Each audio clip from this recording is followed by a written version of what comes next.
আসসালামু আলাইকুম। কেমন আছেন সবাই? আশা রাখি ভালো। আল্লাহর রহমতে আমিও ভালো আছি। আজকে একটা রেসিপি নিয়ে আসছি। এই রেসিপিটা যদিও আমার না, কিন্তু আমার সামনে রান্না করলো। আমার কাছে দেখতে খুব ভালো লাগছে, কারণ রেসিপিটা আমার কাছে নতুন। আমি যদিও কখনো খাইনি, এই প্রথম আমি খেয়ে দেখলাম। আর এজন্য মনে হলো যে এই রেসিপিটা আমি ভিডিও করি। এই রেসিপিটা হচ্ছে আপনার মলা মাছের শুটকি দিয়ে উস্তে ভাজি। আর এই জন্য মলা মাছটা গরম পানি দিয়ে আগে থেকে ভালোভাবে ধুয়ে নিয়েছে।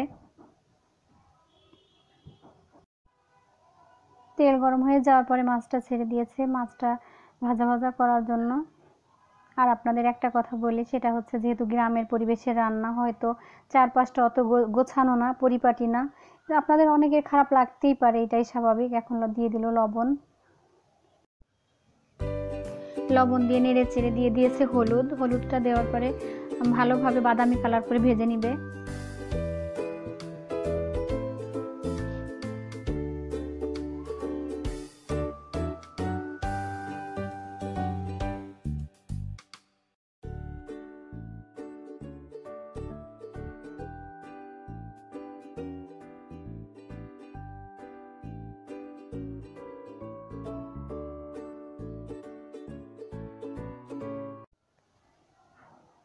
এখন দিয়ে দিয়েছে পেঁয়াজ। যেহেতু পেঁয়াজের দাম বেশি এখন, এই জন্য অল্প করে পেঁয়াজ দিয়েছে। পেঁয়াজটা একটু মোটা মোটা করে কেটে দিয়েছে।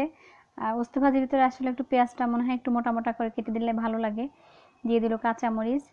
এই কাঁচামরিচ আর পেঁয়াজটা দিয়েও বেশ কিছু সময় ভাজবে। এর ভিতরে তো কোনো মশলা দিবে না, যার কারণে এই পেঁয়াজ রসুন, পেঁয়াজ আর কাঁচামরিচ আর মাছটা বেশি বেশি করে ভাজতে হবে।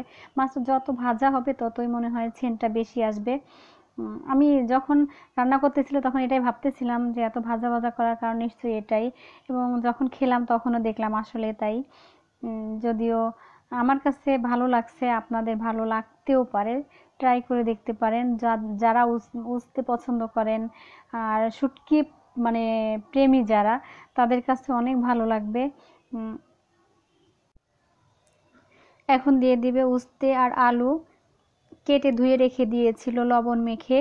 আর লবণ মাখালে যে একটু পানি ছেড়ে দেয়, এটা আমরা সবাই জানি। পানিটা ছেড়ে দেওয়ার পরে পানিটা চিপে যদি উস্তেটা ভাজি করা যায়, তাহলে তিতাটা একটু হলেও কম হবে। এখন যেমন করে আমরা উস্তে ভাজি করি, এই ভাজিটা ঠিক সেভাবেই শেষ করতে হবে। তবে আপনাদের কাছে আমার একটু রিকোয়েস্ট থাকবে, সেটা হচ্ছে যদি আমার ভিডিওটা আপনাদের ভালো লেগে থাকে, অবশ্যই লাইক কমেন্টস শেয়ার করবেন এবং সাবস্ক্রাইব করবেন। আর যদি ভালো না লাগে সেটাও জানাবেন, তবে কোনো ভালো ছাড়া খারাপভাবে না। এত সময় অনেক কথা বললাম, আমার কথাগুলো ধৈর্য সহকারে শোনার জন্য যেই শুনেছেন না কেন তাদেরকে অসংখ্য ধন্যবাদ, এবং আমার পাশে থাকার জন্য ধন্যবাদ। জানি না কতটুকু আগাতে পারবো, তারপরেও চেষ্টা করব যদি ভালো কিছু করতে পারি। আসলে মানুষ আগায় যার যার নিজের কর্ম দিয়েই। কেউ কারোরটা কেউ নিয়ে নিতে পারবে না। আমি যেটাই করব ঠিক সেটাই আমার হবে, এছাড়া আমার বেশি কিছুই হবে না। তা এখন তৈরি হয়ে গেল মলা মাছের শুটকি দিয়ে উস্তে ভাজি। সবাই ভালো থাকবেন, সুস্থ থাকবেন, আমার জন্য দোয়া করবেন, এই কামনা করি। আল্লাহ হাফেজ।